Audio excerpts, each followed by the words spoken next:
ልቡን የሚጠቀም አለ፣ ቃሉን የሚጠቀም አለ፣ እስትንፋሱን ግን የሚጠቀም በጣም ውሱን ነው። አጠቃላይ ጅማቶቻችን የነርቭ ስርዓቶቻችን በነፋስ ባህሪ ነው የሚመሩት። ለምሳሌ ሰው እኮ ምንም ነገር ሳይናገር በማሰብ ብቻ ኃጢአት ይሰራል። የምትናገረው ቃል ሰው ውስጥ ገብቶ ያሳምማል ወይም ይፈውሳል። ለሰውነት በነገርከው ቁጥር ነው የሚከፍል። ደካማ ነው ካልከ ደካማ ነው፣ ኃያል መሆኑን ኃይል ይሰጣል። ለምሳሌ በክርስትናው እምነት በስርዓተ ቁርባን ሕፃናት ይቀድማሉ። ለምን ይቀድማሉ? እንደ መላእክት ናቸው። ሕፃናት ነጭ ወረቀቶች ናቸው የሚለው ስህተት ነው። በጣም በተቻለ አቅም እስከ 18 ወር ለልጅ ሞባይል መስጠት አያስፈልግም። ሰዎች ቀኑን ሙሉ ደብሯቸው ዝለው ደክመው የሚውሉት ትልቁ ጉዳይ አልጋቸው ውስጥ ነው የሚጀምረው። ሰው ሲነቃ ነው የምለው ስልኩን ባይነካ። አሁን ምን አትወድም ብባል ስልክ። ቴክኖሎጂ በራሱ ስልክ መጥፎ ነው እያልንም እንዳልሆነ መገንዘብ አለባቸው። ካንኮሎጂ ሆነ ዝም ብሎ ይደክማችኋል። እንቅልፍ ተኝታችሁ፣ ምግብ በልታችሁ፣ ቡና ጠጥታችሁ ባላወቃችሁት ምክንያት ግን በውስጣችሁ የሚጫጫናችሁ ኃይል ካለ ኃይላችሁን እንዳታገኙ የጋረዳችሁ ነገር ካለ የዛሬው ፖድካስት ለእናንተ ነው። በአዲሱ ስቱዲያችን ከመጋቤ ሐዲስ ዶክተር ሮዳስ ታደሰ ጋር አዲስ ሐሳብ ይዘን መተናል። አዲስ ሰዎች ካላችሁ ሰብስክራይብ ማድረጋችሁ እንዳትረሱ። አሁን ወደ መጋቤ ሐዲስ ዶክተር ሮዳስ ታደሰ ፖድካስት እንኳን ደህና መጣህ ዶክተር። እንኳን ሰላም ቆየኝ። ማን ያዘዋል?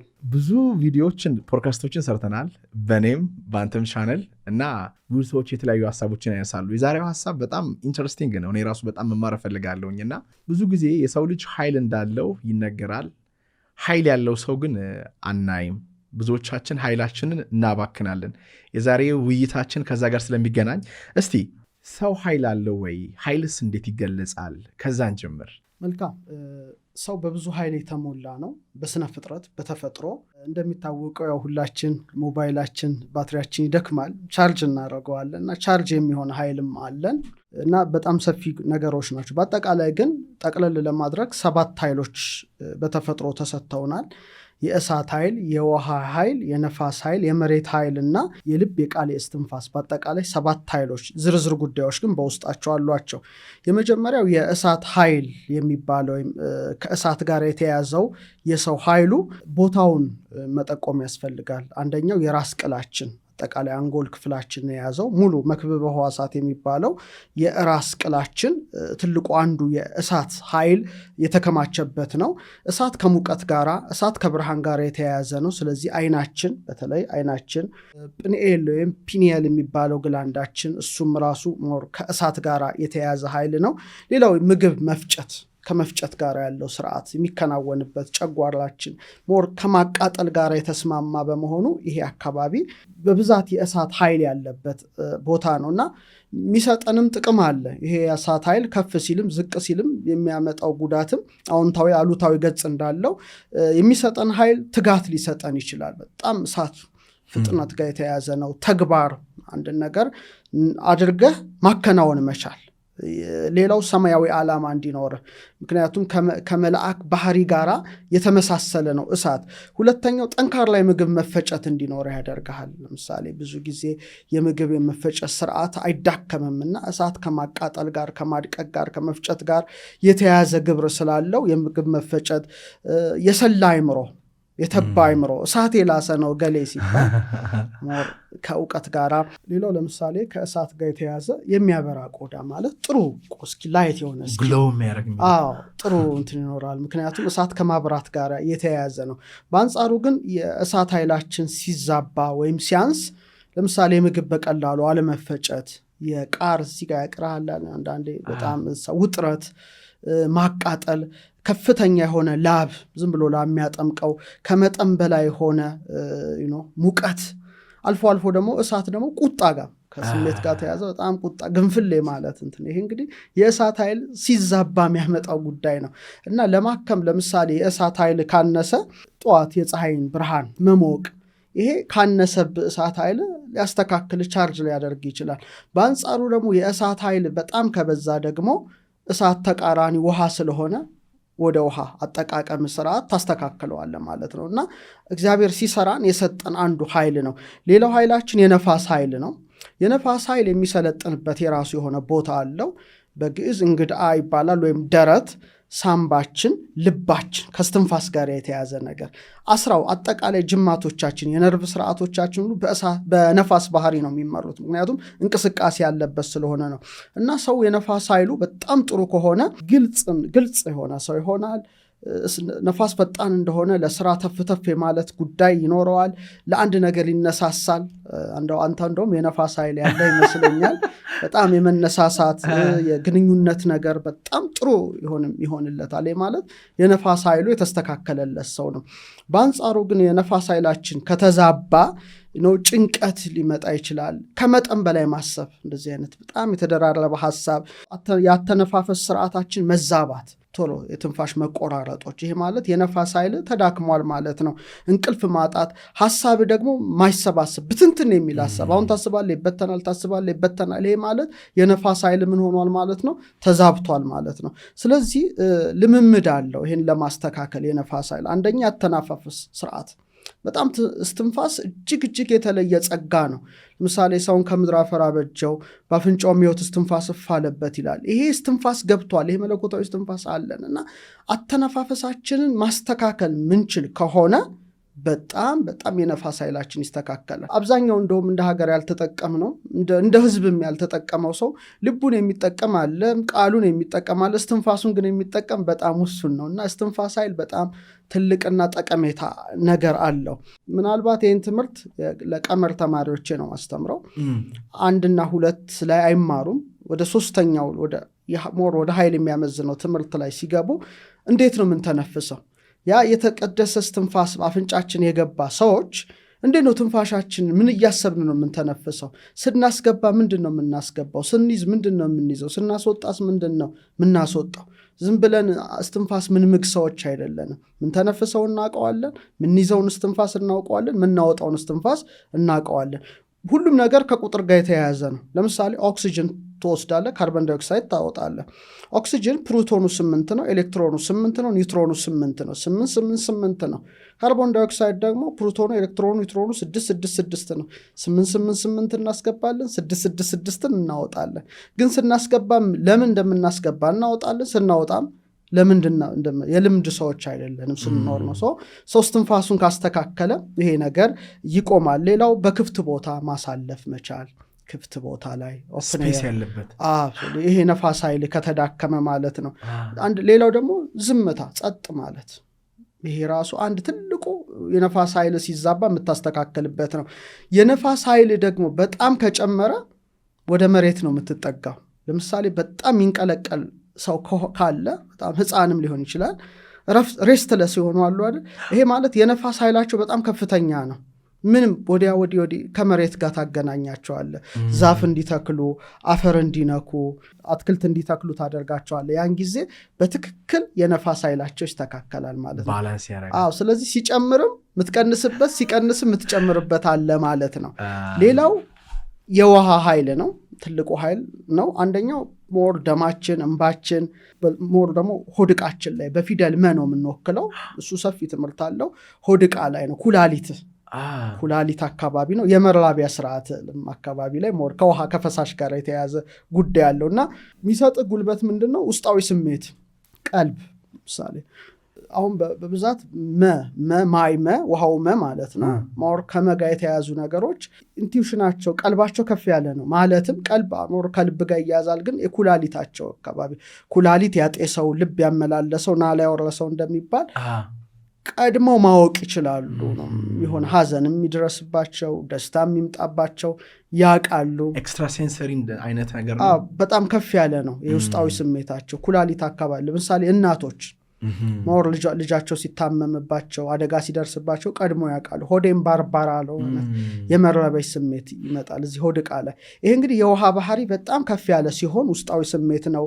ጠንካራ የበሽታ መከላከልም አቅም ይጨምራል። ልክ እንደ ውሃ ደግሞ የቆዳ ልስላሴ፣ ለስላሳ ቆዳ ሊኖር ይችላል። በአንጻሩ ደግሞ ይሄ ነገር ቢገለበጥና የውሃ ኃይል ካነሰ ስሜት ይለዋወጣል። ድባቴ ውስጥ ገባለ፣ መጨናነቅ ይመጣል፣ ፍርሃት ይመጣል። ይሄ እንግዲህ ከውሃ ማዕበሉ ነው። የተረጋጋ ውሃ አለ፣ ማዕበል ውሃ አለ፣ ስቶርም ያለው ነገር አለና ያ ነገር ገለባበጥባል። ስለዚህ ይህን ሚዛንህን ለመጠበቅ አንደኛ ንጹህ የተባረከ ውሃ መጠጣት። ይሄ ውሃ አለ አይደል፣ ጸሎት አድርገህ እፍትለዋለህ፣ እስትንፋስ ነው የምታስገባበት ነው። ለምሳሌ እሳት አለ አይደል፣ እሳትን ለማቀጣጠል ነፋስ ነው አይደል ማራገቢያ፣ እና እሳቱ እንደሚንቦገቦግ በተመሳሳይ መልኩ ጸሎት አድርገህ እፍ ብለው ውሃውን ስትጠጣው ወዲያው ማስተካከል አቅም አለው። ሁለተኛ ደግሞ የምንጭ ውሃ መጠጣት፣ ላስቲክ የታሸገውን ሳይሆን በማዕድን የበለጸገ ውሃን ስትጠጣ ይሄ የተዳከመው የውሃ ኃይል እየተስተካከለ ይመጣል። መጠመቅም ሊሆን ይችላል፣ መታጠብ ሊሆን ይችላል ወዘተርፈ። ይሄ ከውሃ ጋር ደግሞ ውሃ በጣም ካየለ ደግሞ ወደ እሳት መጠጋትና ማስተካከል የራስ ስራ ሊሆን ይችላል። የመጨረሻው የመሬት ኃይል ነው። የመሬት ኃይል እንግዲህ አጥንቶች፣ ጅማቶች፣ ጠጉር፣ ጥፍር በአጠቃላይ ይሄን ሁሉ አካላዊ ክብደትህን የያዘ ኃይል ነው እና ጉልበቱ መረጋጋት ነው፣ ጽናት ነው። ጠንካራ ትሆናለ፣ ጠንካራ አጥንት ይኖርሃል። ቋሚ ጉልበት፣ ይሄ ማይባክን ጉልበት አለ፣ የሚቀጥል ጉልበት ይኖርሃል። በዛውን ልክ ትዕግስተኛ ነህ። ልክ እንደ መሬት ሻይ። አዎ እኔ አሁን የመሬት ኃይል ያለኝ ይመስለኛል። ብዙ እንትን አይልም፣ አይሞቅህም፣ አይበርም፣ እንትን ይሆናል። እዚህ ጋር ስትደርስ መሬት እንትን ነው። ምናልባት ተወረስም ስለሆንኩ ይሆን ይችላል። ግን ኃይሉ ደግሞ ሲዛባ የመንፈስ ጭንቀት ይመጣል፣ ድባቴ ይመጣል። የሆነ በቃ ቤት ቆልፈ ቁጭ ማለት ነገር ሊመጣ ይችላል፣ ከሰው ጋር ግንኙነት ማቆም። ስለዚህ ወደ ነፋስ ደግሞ ተጠግተ ይህን ሚዛን ታስተካክለዋለ ማለት ነው። ደግሞ የመሬት ኃይል ካነሰ በባዶ እግር የተወሰነ 20 ደቂቃ ባለፈው አውርተንበታል። ብዙ ሰዎች እንደውም እየተገበሩ ታያቻለውና ሞር ይሄ ደግሞ በባዶ እግር አፈር ላይ ምናምን ሳር ላይ ትንሽ ከተንሸራሸር ከአንድ 20 ደቂቃ ይህ ቀኑን ሙሉ አስበው። ኤክሰስ ፕሩቶን ይሄ ዋይፋዩ፣ ስልኩ፣ ሜኑ ብዙ አተሞች ነው የተከማች ነው። 27 ዚሮ የሚጠጉ አተሞች ነው፣ ኦክቲሊየንስ አተምስ። እና ነምበሮ ፕሩቶን እና ኤሌክትሮን ሚዛን ሲሆን ነው ጤነኛ ሰው ምትሆነው። አሁን ግን ችግሩ ይሄ ዋይፋዩ ምናምኑ ይሄ የምንቀረጽበት አጠቃላይ የሚለቀው ከባድ የሆነ ፕሩቶን ነው። ያ ፕሩቶን ሲገባ ድባቴ በቃ መሰልቸትህ ማለት ነገር ይመጣል። ስለዚህ ደግሞ እግዚአብሔር መሬትን ሲፈጥራት ፍሪ ኤሌክትሮን ያደረገላትና በባዶ እግር ትንሽ ስትንቀሳቀስበት ምን ይሆናል? አብዞርቭ ያደርጋል፣ ባላንስ ያደርጋሉ ማለት ነው። ግራውንዲንግ ያደርግና ኤሌክትሮንህ እኩል ተመጣጥኖ የገባው ፕሩቶን ወደ ታች ሰርጎ ወይም ባላንስ ሆነ ማለት። ኢቭን ባትነካ ዛፍ እንደዚህ መንካቶች ምንም ሳትልጀስ እንደዚህ ብትነካው እነዚህ ነገሮች ምንድነው ካሶ ለአንተ ካንተ ወደሱ መሄድ አለ ነው። ያ ጊዜ ይስተካከላል ማለት ነው። ይሄን የመሳሰለ ነገር ማድረግ፣ ፍሬያቸው መሬት ውስጥ ያሉ ምግቦችን መመገብ ነው።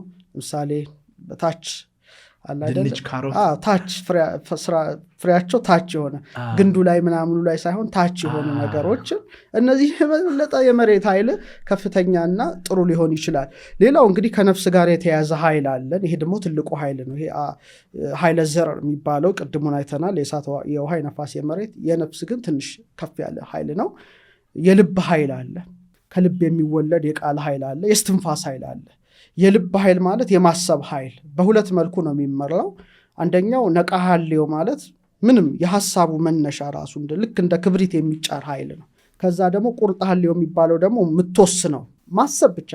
ለምሳሌ ሰው እኮ ምንም ነገር ሳይናገር በማሰብ ብቻ ኃጢአት ይሰራል አይሰራ?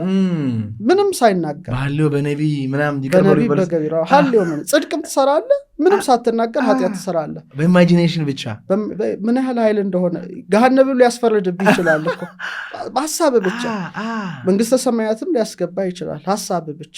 ስለዚህ በማሰብ ብቻ አካባቢዬን ሰላሙን ላሳጣው እችላለሁ። በማሰብ ብቻ በጥሩ ሐሳብ አካባቢዬን ሰላማዊ ላደርገው እችላለሁ ነው። የቃል ኃይል ደግሞ በጣም ከፍተኛ ኃይል ነው። ውሃ ለምሳሌ ጸልየህ ምትጠጣው ይፈውሳል። የምትናገረው ቃል ሰው ውስጥ ገብቶ ያሳምማል ወይም ይፈውሳል። አንድ ሰው አንተን ሰድቦ ሄደ፣ ተመልከት። እሱ ኃይሉን ነው ልኮ የሄደው፣ ግን እሱ ሁሌ ሲያሳምምህ ይኖራል። እንዴት ተናገረኝ? ከስንት ዓመትም በኋላ ወይ ጉድ ያ ሰው እንዲህ አለኝ፣ እሱ ወጥቷልና ያገብቷል። ስለዚህ እርግማንን በምርቃት ኃይል ነው ታሸንፈው የምትችለው አይነት ነው። ሌላው የስትንፋስ ኃይል ነው። እሱ በጣም ከፍተኛ ኃይል ነው። እንደ ሰው ምናልባት ገዳም ያሉ ሰዎች ይጠቀሙበት ካልሆነ በቀር የከተማ ሰው እስትንፋሱን ሊጠቀም ማለት አይቻልም። ምናስገባው ምናስወጣው በጣም ትልቅ ኃይል እሳ ላይ አለ። እንግዲህ ለምሳሌ ባጭሩ ለማስቀመጥ በሳይንሱ የተደረሰበትን በእኛ ያለውን ነገር ላስቀምጠውና ወደሚቀጥለው ጥያቄ እንሸጋገር። ለምሳሌ የቀመር ተማሪዎቼ ፊደል ወ ላይ ሲገቡ ይሄን ኃይል ይማራሉ። ወ ማለት ያ ቅርጿት ይታወቃል፣ ክቧ ማለት ነው። አ ላይ አልፋ አለ። በአበገዳ ሐወዘ ነው ፓተርኑ፣ ያው አቡጊዳ ሐወዞ የሚሉት ማለት ነው። አልፋ ነው። በዩኒቨርስ ነው። አልፋ ቤት ነው። አልፋ ቤትን ሰራ ሰማይና ምድርን ፈጠረ ነው። ገ ደግሞ ገምልገ ነው፣ ኤነርጂ ነው፣ የኤነርጂ ግስጋሴ ያሳደረበት ነው። ደ ደግሞ አራተኛው ዲሜንሽን ነው፣ ወርድ ቁመት ጥልቀት ነው፣ ራሱ መስመሩ ይታወቃል እና ታይም ይጨምራል። ሀ ደግሞ ቺሃ ማለት ናት። ሀ ደግሞ አምስታ ኢተር ይሉታል፣ እኛ ግን ባህር የነፍስ እንለዋለን። ያንደጅ ሲያልፍ ወደ የነፍስ ኃይሎችን መያዝ ይጀምራል። ወ ማለት ዋዌ ወ ነው፣ ቁልፉ ወ የሚያያይዝ ወ ማለት ነው። ወ ቅርጹ እንደምታየው ባዮማግኔቲክ ፊልድ ነው፣ ዙሪያህን የከበበ ነው። ይሄ ትልቅ ኃይል ነው ያለን። ይሄ ኤሌክትሮማግኔቲክ ፊልድ ከዚህ ለምሳሌ ከ2 እስከ 3 ሜትር ይዘረጋል። በአይን አይታይም። አሁን ዓለሙ ያለው መሳሪያ ይዞታል። በእኛ ወ ነው የምንለው፣ ዋዌ ወ። ኤሌክትሪክንም መግነጢስንም ያዋህድና ላይ ይከባሃል ማለት ነው። ልክ እንደ ቀስተ ደመና አይነት ቀለም ነው፣ ቀስተ ደመናዊ ቀለም ያለው ነው። ቢያንስ 7 ክፍል ያለው ብርሃን አለን ውስጣችን። ለምሳሌ ቅዱሳን ስዕል ስትመለከት እዚህ ጋር አለ ቢጫ አክሊል ይደረጋል። ሙሉ የሰውነት ብርሃን አለ። ግን የተሻለ ደግሞ ከላይ ደግሞ ያው የድል አክሊል አለ። ምንድነው ይሄ ማለት? ለምሳሌ አንድ ሰው ከኋላ ይቆማል፣ አልነካህም አንተን፣ ግን ይከብዳል። ለምን ይከብዳል? ሴንስ ያደርጋል። ኡራይ ይነግረኛል። ይሄ ኢነርጂ ፊልዱ የእሱ ኃይል ከአንተ ኃይል ጋር እንትን ይላል፣ እንደዚህ ይያዛል ጊዜ እንትን ይላል። ለምሳሌ በባስ የሚሄዱ ሰዎች፣ በባቡር የሚሄዱ ሰዎች ደክሟቸው ነው የሚገቡት። ያንተ ባዮማግኔቲክ ፊልድ ከዛ እስከዛ ተነካክቶ በጣም ብዙ ነገር ነው። ስለዚህ መፍትሄው መታጠብ ነው። ቤት ገብተህ አንዳንድ ጊዜ እኔ ድሮ ታክሲ ስጠቀም እንቅልፌን ተኝቼ በጣም ይጫጫነኛል። ምንድን ነው እላለሁ። ዞር ስል ከጎኔ እንዲህ ብሎ ተኝቷል አንዱ ሰውዬ ማለት ነው። የእሱ ኢነርጂ ፊልድ እኔን ሳምሃው ወደ እኔ ያስተላልፋል ማለት ነው። ሹፌር አጠገብ አተኙ የሚባለው ያ ኤነርጂ እንትን ይላል። ስለዚህ ይጋባል፣ በትክክል ይጋባል። እና ከተፈጥሮ አሁን ይሄን ቻርጅ የምታረገው ይሄን 2 እስከ 3 ሜትር ያለው በተለይ የልብ ጠንካራ ነው። ልብ በጣም አፍቃሪ፣ ልብ ሰላማዊ፣ ልብ በጣም ወዳጅ ከሆነ በጣም ስትሮንግ ነው ኃይሉ። ከአይምሮ የበለጠ በብዙ እጥፍ የሚበልጥ ነው ይሄ ልብ አካባቢ ያለው። ግን ከ2 እስከ 3 ሜትር ነው።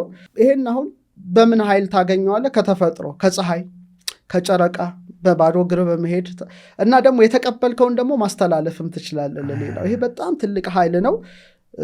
ለዚህ ነው ሰውን ስታቅፈው አንዳንድ የሚከብድሃል፣ አንዳንድ ደስ ይልሃል። እቀፈው ይልሃል። ህፃናት በጣም እና እነሱ ጋር ደግሞ በጣም የጠነከረ ነው። ህፃናት ካልክ እነሱ ሲጀመር እስከ 18 ወር ድረስ በእኛ ድማህ እንለዋለን። ይሄ ራስ ቅል ይሄ በርላቸው ተከፍቷል፣ አይዘጋም። ምናልባት እሱ ለብቻው ማውራት ይቻላል እንጂ በእኛ ሻራ ምናምን የሚባሉ ነገሮች አሉ፣ እርግብግቢት። ይሄ ማለት ምንድን ነው? እዚህ ጋር ህፃን ሲወለድ ራሱ እግዚአብሔር በተፈጥሮ የአልማዝ ቅርጽ ያለው 4 ማዕዘን ያደርግበታል። እዚህ ጋር አለው አንድ ህፃን አለው። ከዛ እዚህ ጋር ደግሞ ትሪያንግል አለው 3 ማዕዘን እዚች ጋር። እታች ላይ ደግሞ ትሪያንግሎቹ ኮድ ናቸው። ከዚህ እንደዚህ ይላል፣ ከታች ያለው እንደዚህ ይገጥማል። መሀል ላይ ምን አለ? የጀርባ አጥንት አለ። እዚህ ጋር 3 ነው። ይሄ ቶሎ ነው የሚዘጋው። ይሄ ግን ትንሽ እስከ 18 ወር ድረስ አባዬ ማዬ ምናምን እስኪሉ ድረስ ይቆያል። ለዚህ ነው ህፃናት አሁን ለምሳሌ ይስቃሉ፣ ፈገግ ይላሉ፣ በድንገት እንትን ይላሉ። ለእኛ ባዶ ነው እና ምን ይባላል? ማርያም አጫወተችው፣ መልአኩ መጣ ይባላል። ትክክል ነው። ምክንያቱም ንጹህ ናቸው፣ በጣም ንጹህ ናቸው። ይሄ ራሱን ችሎ አንድ የህፃናት ፕሮግራም ማውጣት ይቻላል። ለምሳሌ ብዙ ኦቲስቲክ ህፃናት እየተወለዱ ነው። ብዙ ጉዳዮች እየመጡ ነው በጣም ጨምሯል ነገሩ ምንድነው ይሄ ነገር ማሰብ ያስፈልጋልና በጣም በተሻለ አቅም እስከ 18 ወር ለልጅ ሞባይል መስጠት አያስፈልግም እጅግ አደገኛ ነገር ነው እጅግ እንደ ፖርታል ናቸው ኢቭልም ሊገባ ይችላል ቅዱሱን እንደ አንቴና ነው እና የፎንታሌው እዚህ ጋር ያለው 4 ነው የእሳትን የውሃን የመሬትንና የነፋስን ኃይል የያዘ ነው እዚህ ጋር ያለው 3 ማዕዘን ነው የልብን የቃልን የስትንፋስን ስለዚህ እነዚህ የሚዘጉበት ጊዜ አለ እስኪዘጉ ድረስ ህፃናት መንፈስ ሊያዩ ይችላሉ መልአክ ሊያዩ ይችላሉ ቅዱስ ነገር ሊያዩ ይችላሉ at the same time ኢቭልም ሊመጣ ይችላል ስለዚህ በጣም ይሄ ኃይልን ጠብቀህ ልጅህን ካሳደግከው በጣም ከብዙ መንፈስ የተጠበቀ መልካም ነገር አስገብቶ ከመዘጋቱ በፊት ልጅ ውስጥ ቅዱስ ነገር ማስገባት በትክክል ትችላለህ ለዛ ነው ብዙ በቃ ወላጅ ይሄ ግንዛቤ ስለሌለው በአጠቃላይ ልጆቹ እየጠፉ መጥተዋል እንጂ ከባድ ኃይል ነው ይሄ አንቴና ንጹህ ናቸው ስለዚህ ነው እንደ ህፃናት ካልሆናችሁ ይላል አትገቡ መንግስተ ሰማያት ኢቭን ለምሳሌ በክርስትናው እምነት በሥርዓተ ቁርባን ህፃናት ይቀድማሉ ለምን ይቀድማሉ እንደ መላእክት ናቸው ካስተዋዮች ሰውረ ለህፃናት ስለገለጽክላቸው አባቴ ያመሰግናሉ በጣም ትልቅ ቦታ ነው ይሄና ይሄ ትልቅ የኃይል ማህደር ነው ስለዚህ እነዚህ ሁሉ ለሰው የተሰጡ እግዚአብሔር በተፈጥሮ ለኛ የሰጠን ስንቶቻችን ባትሪያችን ደክሟል ቻርጅ እናደርገዋለን እናደርገው በሂደት እናየዋለን በአጠቃላይ ግን ይሄን ይመስላል ዝርዝሩ ጉዳይ በጣም ሰፊ ነው በጣም ይገርማል የተነሳ ያለው ሐሳብ ክብራትና ክብራን 19ኛው ዙር ሪትሪት ምዝገባ እያደረግን እንገኛለን አሁን ከምንማራቸው ትምህርቶች ጋር በቀጥታ ይገናኛል በተፈጥሮ ሰዎች ራሳቸውን እንዲያክሙ ነው የምንረዳቸው 0987 29 ደውላችሁ መዝገብ ትችላላችሁ አሁን ወደ ዋናው ነጥብ ልንሄድ ነው እኔ ብዙ ጊዜ በጣም ሰዎች ኢነርጂያቸው ይዳከማል ኦፍ ካሜራም ስናወራ ስልካችን ሲዳከም ቻርጅ እናደርገዋለን እኛ ደግሞ አሁን ጠዋት እንነሳና ስንተኛ 8 ሰዓት 10 ሰዓት ተኝተን እንደው ይደክመናል መተኛት ራሱ የሚደክመው ሰው አለ ይሄ ለምንድን ነው የሚሆነው ቀኑን ሙሉ ኢነርጂያችንን አተነው ነው የምናመሸው ስራችንን ለመስራት ህልማችንን ለመኖር ለቤተሰቦቻችን ለሀገራችን የሚያስፈልገንን ነገር ለማድረግ ኃይል ያስፈልገናልና ግን እኛ ከጠዋት ጀምሮ እስከ ማታ ኃይላችንን እያጣን ነው የምንገኘው ለምንድን ነው መጀመሪያ የምናጣው እንዴትስ ማስተካከል ይቻላል እሱን አያይዘህ ብትነግርልን ስለዚህ ከጠዋት እንጀምር ጠዋቱ ላይ እንመላለስ ሁሉም ነገር ጠዋት ነው ሰዎች ቀኑን ሙሉ ደብሯቸው ዝለው ደክመው የሚውሉት ትልቁ ጉዳይ አልጋቸው ውስጥ ነው የሚጀምረው አልጋቸው ውስጥ በተረበሸ ሐሳብ በተደበላለቀ ሐሳብ በአሉታዊ ሐሳብ ይጀምሩታል ቀናቸውን አሁን ወደ አይምሮአችን የምናስገባው የመጀመሪያው ሐሳብ ቅድም ያልኩት ነቃሃሊው የሐሳብና ያንን ሐሳብ የመወሰን ጉዳይ ቀናችንን ሁሉ ሲመራው ይውላል በጣም ወሳኝ ጉዳይ ነው ማነሳው ብዙዎች እንደሚጠቀሙበት ይሄንን ፖድካስት አምናለሁ ለራሳቸው ሲሉ እና ቀናችን ውስጥ ያለውን ድግግሞሽ ይመራል በቃ ዙተራው ያ ነው መጀመሪያ ሰው አልጋ ውስጥ ሆኖ የሚያስበው ሐሳብ አልጋው ኳል ወረደ ለምሳሌ አንዳንዱ ሰው ገና ከንቅልፉ እንደነቃ ደግሞ ነጋ ይላል እንታጣቅም አስቀመጠ እኔም እንደዛ ነበርኩ ደግሞ ነጋ ደግሞ ሆን ነጋ ደግሞ ዛሬ ቀኑ ሙሉ አጨናናቂ ቀን ነው ዛሬ ቀኑ ሲያደክም ብሎ ይጀምራል ያለቀ በቃ ምክንያቱም ውሸት አያውቅም ይሄ ህግ እውነት ብቻ ነው አንተም እኔም ካሜራ ማኖቹም ድንጋይ ሁላችን ወደ ሰማይ ብንወረውር ወደ ታች ይወርዳል የኔ ሰማይ ላይ ተሰቅሎ አይቀርም እውነት ነው ንጉስም ቢወረውር ማንንም ቢወረውረው ይመጣል እና ቀናችን ደግሞ ነጋ ደግሞ ነጋ ብለ ከጀመርከው በቃ አይምሮ ምን ነው የሚረዳው ከቁጥጥር ውጪ ነው ያቀን ላንተ ቀኑ አድካሚ ነው ካለ በቃ ሲያሰለች ሲያደክም እንደሚውል ነው የሚረዳው በቀጥታ ወደ ስሜት ይልከዋል ያን መልእክት ያን ሲግናል አንደኛ ቀኑ አስቀያሚ እንደሆነ ቀኑ ደባሪ እንደሆነ ቀኑ አሰልቺ እንደሆነ ቀኑ በጣም በብዙ እንትኖች ማያምሩ ጉዳዮች እንደተሞላ ይነግረዋል ማለት ነው ሰውየው ስለዚህ አንሶላ ውስጥ ነው ማሰብ የሚጀምረው ስለዚህ ወዲያው የጭንቀት ስሜት ይመጣል ማለት ነው ትክክል ነው ሲግናሉ ያ ነው ስለዚህ ኮርቲሶል እነዚህ የጭንቀት ሆርሞኖች ከፍ ይላሉ ገና አንሶላ ውስጥ ሆነ ነው ወዲያው የልባችን መስክ ይዳከማል እዛው ኤሌክትሮማግኔቲክ ፊልዱ ይላል ያ ትልቅ እስከ 2-3 ሜትር የሚዘረጋው ኃይል ስብስብ ይላል ምን ውስጥ ገና አንሶላ ውስጥ ነው በቃ ስለዚህ ለመጨነቅ በሩ ይከፈታል። በቃ ቀኑን ሙሉ በቃ አስጨናቂ ቀን ነው ሲከብ የሚውለው። ስለዚህ ንዝረት ዝቅ ይላል። በቃ ይሄ ኃይል ዝቅ ይላል፣ ንዝረት ዝቅ ይላል፣ ምስጋና ይሞታል። ትልቁ የሰው ልጅ ጸጋ ማመስገን ነው። ምንም ነገር ቢሆን ማመስገን መቻል አለብህ፣ እንደ ኢዮብ ማለት ነው። ሁሉም ነገር ምስጋና እና ምስጋና አግዶ በማጉረምረም በማኩተምተም ቀን ተጀመረ ማለት ነው። አምላክ ደግሞ የሚጠላው ማጉረምረም፣ አጉረምራሚ ሰው፣ አኩተምታሚ ሰው በጣም መጥፎ ሰው ነው፣ አማራሪ ሰው። በጣም እስራኤሎች ለምሳሌ 40 ቀን ጉዞ 40 ዓመት ፈጀባቸው የሚሉት በማጉረምረም በማኩተምተም ላይ የተመሰረተ ያለማመስገን። ሙሴ እንኳን ድንጋዩን መጥቶ ነው ውሃና አመስግኖ ነው የሚሰጣቸው። አንድ ቀን ሳያመሰግን ድንጋዩን መታና ጠጧል። አትገባም፣ ምድረ ርስት አትገባም ተባለ። ለምን? ስላላመሰገንኪ ነው። እና የሚያጉረመርም ሰው ቀን ሁሉ በጣም የጨፈገገ ከመለኮታዊ ጸጋ የተላቀቀ ይሆናል ማለት ነው። አንሶላ ውስጥ ነው የሚጀምረው ትልቁ ጉዳይ። ስለዚህ ይህን መርሃ ግብር የሚመለከቱ ሰዎች አንሶላቸውስ ምን ማሰብ እንዳለ ቀናቸውን ለማሳመር በቅዱስ ሀሳቦች መጀመር ገና አንሶላ ውስጥ እያለ ይሄ እኔም ማደርገው ነው፣ አብዛኛውን ጊዜ ማደርገው ነው። አንደኛ ጠዋት ከእንቅልፍ ስነሳ 2 ሀሳቦች አሉኝ። አንድ ገና ብልጭ የሚል ሀሳብ፣ ሁለተኛ ደግሞ ቁርጥ ሐልዮ የሚባለው የምትወስነው ሀሳብ። እና በቃ ልክ አይንህን ገለጥክ አይደል? አንሶላ ገለጥክ። ስትገልጥ አይናቸው እንደተጨፈነ የሞቱ ሰዎች በዛን ቀን ሚሊየንስ ይኖራሉ።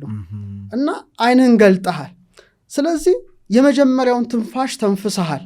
ስለዚህ ስለ ትንፋስ ማመስገን አለብህ። ገና የመጀመሪያዋ ስለ አይን መገለጥ እዛ አንሶላ ውስጥ ሆነ ስትጀምረው ማለት ነው። ቀን ጨፍነህ ልታደርገው ትችላለህ፣ ላትገልጠው ትችላለህ፣ ግን ገለጥክ። በቃ ያች የመጀመሪያዋ መገለጥ ምትልበት ሳትሆን አምላክን የምታመሰግንባት የአይን መገለጥ መሆን አለባት። እና ይህ ቀን አዲስ ስጦታ ነው፣ ለአንተ የተሰጠ አዲስ ስጦታ ነው። እንደው ምን ይላሉ 365 ገጽ የያዘ መጽሐፍ ነው የተሰጠና ንጹህ ነው። ይሄ ለአንተ ዛሬ ጥሩ ምጽፍበት ወይም መጥፎ ምጽፍበት ገጽ ነው። ስለዚህ አዲስ ቀን ስለሆነ በአዲስ ጅማሮ እና እንደውም አንዳንድ ሰው ሲያማርሩ ስሰማ እንደው ምን ነው የዳዊትን መዝሙር ቢያስቡላለሁ። ዳዊት በመዝሙር 117 በቅንፍ 118 24 ደስ ይለኛል። ምን ይላል? ዛቲ ዕለት እንተ ገብረ እግዚአብሔር፣ እቺ ዕለት እግዚአብሔር የሰራላት ናት። ንትፈሳው ንታሐሰይ ባቲ፣ በሷ ደስ ይበለን ይላል። በጣም ደስ ብሎ በቃ መጀመር እና እግዚአብሔር እችን ዕለት ስለሰጠህ ነው በደስታ መጀመር እንዴት ያቅታል? በጣም እኮ በጣም ምን አይነት አማራሪና አኩተምታሚ መሆን እንዴት አለመታደል ነው። እና ለአይን ማመስገን አለብህ፣ ለጆሮ ማመስገን አለብህ፣ ለአፍንጫ ቆጣሪ እግዚአብሔር እዚህ ጋር ቢገጥምልህና ለአይን ክፈል፣ ለጆሮ ክፈል፣ ታክስ ክፈል፣ ለእጅ ለእግር ለስትንፋስ ቢል ኮቪድን ተመልከተ፣ ለኦክሲጅን ሰው ስንት ከፈለ ነው። ይህን ሁሉ አስበህ ቢያንስ ማመስገን ካልተደረገልህ የተደረገልህ ብዙ ነው። ስለዚህ ማመስገን ነው። ስለዚህ ሰው ሲነቃ ነው የምለው ስልኩን ባይነካ፣ በኋላ ላይ ስለ ስልክ እናየዋለን፣ ሰዓቱን እንኳን ባያይ በጣም መቻኮል ይመጣል። ውዝግብግብ ነው የሚወጣው። በቃ ሰዓት ረፈዱ በቃ ይሆናል አይደለ? ስለዚህ በዛ ባትጀምር ቀን አይረበሽም። ሁለተኛ የትላንቱን ነገር አለማመላለስ። ስለ ትላንት ችግር ዛሬ ሌላ አዲስ ቀን ነው። ትላንት አልፏል። እኛ ዛሬ ነን። ስለ ትላንቱ አይመለከተንም። አልፏል፣ በቃ አልፏል። ስለዚህ በአዲስ መንፈስ መጀመር። ስራዎችን አትዘርዝራቸው ነው። መጀመሪያ አንተ ማማና ያዝባል ስትመጣ ለምሳሌ እንትኔ ነው ሬስቶራንት እንከፍታለሁ ከዛ ስራህን አለመዘርዘር ሰላማዊ ቀለመዋል ነው። ከስራ ይልቅ መጀመሪያ እግዚአብሔር ስላነቃ በቃ ያ ለአንተ በቂ ነው። ስራህን የምታቀድበት የራሱ የሆነ ሰዓት አለው። እሱን እንመጣለን። እና የምስጋና ነው። ዘማሪ ቴዎድሮስ ዮሴፍ እሰይ ነጋ የሚለው ላመሰግን ነው። በጣም አይደገለጥኩት እሰይ ነጋ በቃ እሰይ ነጋ ብለህ የምትጀምረው መሆን አለበት። ለምን ነጋ? ነጋ ብለህ ከጀመርከው ኤነርጂ እንትን ይሄ ሽሪንክ ነው ጥፍ የሚለው። ሁለተኛው ሳታውቅ ሳትገነዘብ ፈጥነ ካልጋ መነሳት። ይሄ በጣም አደገኛው ነው ጉዳይ ነው። ብዙዎች በቃ ብድግ ነው የሚሉት ካልጋቸው። በጣም ይሄ መሆን የሌለበት ነው። ለምን መሰለ? በህልም ዓለም ውስጥ ነበርክ። ስጋ ተኝቶ ያንኮራፋል፣ ነፍስ ህልም በማለም ራእይ በማየት እንትን ውስጥ ናት፣ ረልም ውስጥ ናት ምትመላለስ። እዛ ውስጥ ናትና ለመቀበል ክፍት ናት ብዙ ነገሮችን፣ ሰማያዊ ነገሮችን ማለት ነውና ስጋ ሲያርፍ ነው። ነፍስ ግን በህልሞች በራእዮች ውስጥ ነበረችና ልክ ከእንቅልፍ ስንነቃ ያ ጉዳይ ለተወሰነ ጊዜ አብሮን አለ። ብንግ እንዳልክ ወደ እንትን አትመለስም። ያ ጉዳይ አለና መንፈሳዊ አነሳስ መነሳት፣ መንፈሳዊ አነሳስን እንደው የተጠዳደፈ ያልሆነ ያልተቻኮለ አነሳስ ካልጋችን መነሳስ ከጀመርን በጣም ጥሩ ነው። ምክንያቱም ልክ እንደ ፀሐይ እኮ ባንዴ አትወጣም ማለት እንትኗን ብርሃኗን ታሳያለች፣ ግሎ ያረገች ነው የምትወጣው እንጂ ዝም ብላ እሳት አደጋ አይደለንም። እኛ ነው ፀሐይ ነን፣ እሳት አደጋ ነው። ድንገት ተነስቶ መንገድ ላይ ሳታስበው ይላል። እሳት አደጋው ያነሳስ ከተነሳ ቀን ሁሉ ጨልሞ ነው የሚውለው። ልክ ነው የፀሐይ አነሳሲ ነው። ብርሃኗን ቀስ እያለች በምስራቅ ጀንበር እንደምትወጣ ነው። ቶሎ ካልጋ ተጣድፈ ከተነሳ የነርቭ ስርዓት ይደነግጣል። በቃ ረፍት ላይ የነበረ እኮ ነው በድንገት የምታስነሳው። የተዛባ የነርቭ ስርዓት ይሆናል። እስትንፋስ፣ የልብ ምት ይበላሻል። አንዳንዴ ትዝ ይልሃል ድንግጥ ብለህ የሆነ ስትነሳ ልብህ ይመታል አይደል? መልሼ ልተኛም ብትል አትችልም። በጣም ነው የምትቸገረው። ስለዚህ የልብ የስትንፋስ የምትሉ ተበላሽቶ ነው የምትነሳው። ሶስተኛ ሐሳብ ተከፋፍሎ መንፈሳዊ ስሜቱ ሁሉ ተዛብቶ እና ገና ሳትነሳ ውጥረት አስብስ ብድግ ማለት ውጥረት ነው። በጣም ደስ የማይል ውጥረት ይጀምራል። ስለዚህ ዝቅ ብለው የመነሳት ልምድን እንደው ቢጀምሩ። ስለዚህ አሁን አይናቸውን ገለጡ፣ አንሶላ ውስጥ አመሰገኑ አይደል? የመጀመሪያው ፓተርንና እና አልጋቸው ውስጥ እያሉ ልባቸው፣ ቃላቸው፣ እስትንፋሳቸው በማመስገን ቢጀምር።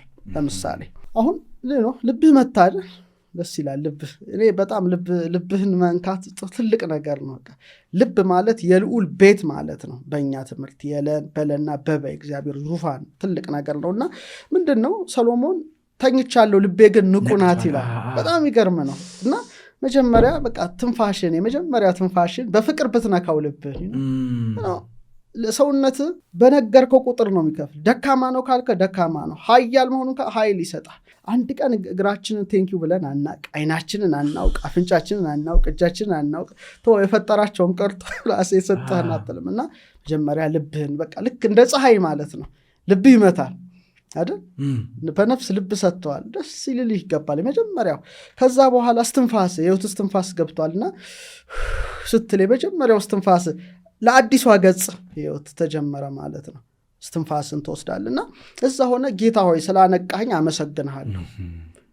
ዳዊት የሚለው ነገር አለ፣ አንሰ ሰከብኩ ሆኖምኩ፣ እኔ ተኛው አንቀላፋው ወተንሳይኩ ተኛው ማለት እስመ እግዚአብሔር አንቃህን፣ እግዚአብሔር አንቅቶኛልና ነቃው ነው። እሱ በያነቃ እዛው ሞተ ትቀራለ፣ ልብህም አይመታም። የስንት ሰው ልቡ እዛውን እንደታተመ ቃል ውስጥ እስትንፋስ ልቤ መጥቷል አለው፣ ቃል አለኝ አለው፣ እስትንፋስ አለኝ፣ ሕያው ነኝ። ስለዚህ ለልቤ ለቃሌ ለእስትንፋሴ መጀመሪያ የሰጣቸውን አምላክ። እዛ አልጋህ ውስጥ ትንሽ እንቅስቃሴ እጅ ይሰራል፣ እግር ይሰራል፣ አንገት ይሰራል፣ ደስ ይላል። እኔ ትንሽ አልጋይ ላይ ሳልነሳ እንደውም በጣም መወዳቸው ክፍሎች እሷ ናት። ከነቃው በኋላ መጀመሪያ የራሴን ልምድ ነው ማጋራው። ሌላው ያድርገው ባይመለከተኝም ግን ጥሩ ነው ብዬ አስባለሁ። ሁሌ አልጋይ ውስጥ መጀመሪያ ማስባት ምንድን ነው? ግሩምና ድንቅ አድርገህ ፈጥረኸኛልና አመሰግንሃለሁ። እዛ ውስጥ ትንሽ እንደነቃው ምን አስባለሁ? አልፋ እግዚአብሔር እንዴት ጣቶቼን በጣም ደስታለሁ። ኮዶቹ ይገቡኛል። ጣት 10 ለምን ሆነ? መዳፉ ምንድን ነው? 22 የራስ አጥንት፣ 33 ቨርተብሬ፣ እዚህ ውስጥ የሚፈሰው ፈሳሽ፣ እግሬ፣ እጄ፣ በቃ ዲኤንኤ 6 ቢሊየን ፊደሎቼ ምናምን ሁሉ ይታኛል ግሎ እያደረጉና ትንሽ ደቂቃ እሷን አስቤ ስነሳ እንዴት ደስ እንደሚለኝ በቃ አምላክ እንዴት አድርጎ እንደሰራ እና ሳትተኛ ደግሞ የሞት እንቅልፍ ሳይወስድ መንቃት በዛኑ ልክና ያ የመጀመሪያው ናትና ትንሽ ፈገግ ማለት አንተ አሁን ደስ ዛቂታል። በጣም የሚያስደስት ነገር ነው። እንደውም ሰሎሞን ምሳሌ 17:22 ብዙ የሰሎሞን አባባሎች እጅግ ወዳቸዋለሁ። ምን ይላል? ደስ ያላት ልብ መልካም መድኃኒት ናት፣ ያዘነች ነፍስ ግን አጥንትን ታደርቃለች። አዝነ ከተነሳ አጥንት ደርቆ ነው የምትነሳው። ስለዚህ ለዛሬው ቀን ትንሽ ፈገግ ብለው ነው ደስ አይልም? ብቻህን ነህ እኮ አምላክን ማመስገን ነው። ይሰማዋል፣ ያንተ ደስታ ውስጦች ይሰማቸዋልና። ሶስተኛ ካልጋችን ወረድን። አሁን እንግዲህ ይሄ ሁሉ አልጋ ውስጥ ያለ ጉዳይ ነው። ካልጋ ስትወርድ ጨለማ ባይሆን ነው የተዘጋ ጭልም ያለ በጣም ለምሳሌ የጨፈገገ አየር ብታይ ምንድነው የምትሆነው? ጭፍግግ አይደለም። አሁን አውሮፓ ለምሳሌ ዊንተሩስ በጣም ክረምቱ ሁሉም ጭፍግግ ሚስቅ የለም። ለምን? አየሩ ሰመር ላይ ደግሞ ፀሐይፏ ስለምትል ሰው ይስቃል ምናምን። ይሄ እኮ ተፈጥሮ እኮ ነው። ስለዚህ እንደ ቀልድ ነው የምንወስደው ስለማናቀው ስለማይገባን እዛ ሀገር ኖሮ ስለማናቅ ቻይና ምናምን ያሉ ሰዎች በጭስ የታፈነ ጭፍግግ ባለ ነገር ውስጥ በቀላሉ የምንተነፍሰው ነገር እዛ በጣም ውድ ነው። የሆነ ሀገር እንዳጋጣሚ ባቡር ውስጥ ነበርንና ወደ አውሮፓ ሀገር ነው እየተጫወትን በጣም እንስቃለን። ሁሉም መጨረሻ ላይ ስቀን እንትን ስንል ሁሉም አይናቸው እኛ ላይ ነበረ። እንደ ያቁም ስቀው ያቁም። እንደ ቀልድ እኛ የምንስቀው መሳቅ እንደ ቀልድ የምናሳየው በሰውነታችን ውስጥ የምናሳየው ነገር ለሌሎች ምናልባት ብርቃቸው ሊሆን ይችላል። ምክንያቱም የአካባቢ ኢንፍሉዌንስ ስላለን ነው። አንድ የሆነ ቢሊየነር ሰው አለ አርባ ምንጭ አካባቢ የማውቀውና ባለፈው ስንሄድ አርባ ምንጭ አካባቢ በጣም ሰላማዊ ሰው ይበዛል። ሰው በጣም ደስተኛ ነው። የሚሄደው ሰው ሁሉ ደስ ይሏል፣ ውስጡ ያርፋል። ለምን እንደሆነ ታውቃለህ አለኛው። ውሃ አካባቢ ነዋ። እዚህ አካባቢ ያለው ሰው ሁለት ትልቅ ሐይቆች አሉ። ውሃ አካባቢ የሚያርግ ሰው ከውሃው የሆነ ባህሪ ይወስዳል አለኝ። ቅድም ስፔስ ክፍት ከተማው ላይ ብትሄድ በጣም ስፔስ አለ። ብዙ ፎቆች የሉ፣ ከተማው በጣም ስፔስ ነው እና ያ በራሱ አእምሯችን ላይ የሚያመጣው ኢምፓክት ቀላል አይደለም። በራሱ ተፈጥሮ ራሱ የሚያመጣው ማለት ነው። እና ወደ ፖይንቱ ስንመለስ ጨለማ ያልሆነ ቦታ መንቃት። አየር ንብረቱ ምን ያህል አሉታዊና አዎንታዊ ጉዳይ እንደንትን እና ቤትም ስትነሳ ዳርክ ከሆነ በቃ እዛው ቆይላል። አንሶላ ውስጥ አትውጣ። አንዳንዱ እኮ እንዳለ ወዲያው ገብቶ ይቆያል። በቃ እዛው ምንም ብርሃን ፍሰት የለም።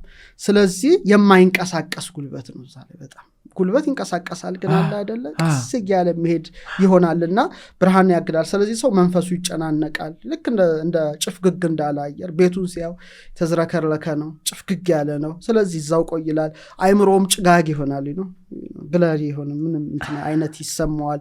ተነሳሽነት ያጣል። በቃ ግን የሥነ ፍጥረት ታሪክ ስትጀምር እግዚአብሔር ብርሃን ይሁን አለ፣ ብርሃንም ሆነ። ትልቅ ነገር እኮ ነው። ብርሃን ይሁን አለ፣ ብርሃንም ሆነ። ስለዚህ ቶሎ ምንድነው ማድረግ ያለብን? መጋረጃም ካለ መክፈት ነው መጀመሪያ የምታረገው። አሁን ስልክ ውስጥ በጣም በጣም መጥፎ ነገር ነው ፓተርኑ። ልክ ነቃ አይደል መጋረጃን ትከፍታለህ ነው። ፀሐይን ማየት ትንሽ ላይቷን ሳይበዛ ነፋስ እንዲገባ ማድረግ ኃይል ነው የምታስገባው። የተዘጋው ማለት ምን ሆነ ማለት ነው? ተከፈተ ማለት ነው። ከዛ አምስተኛውና ትልቁ ሰው እየተጎዳበት ያለው ስልኩ ነው።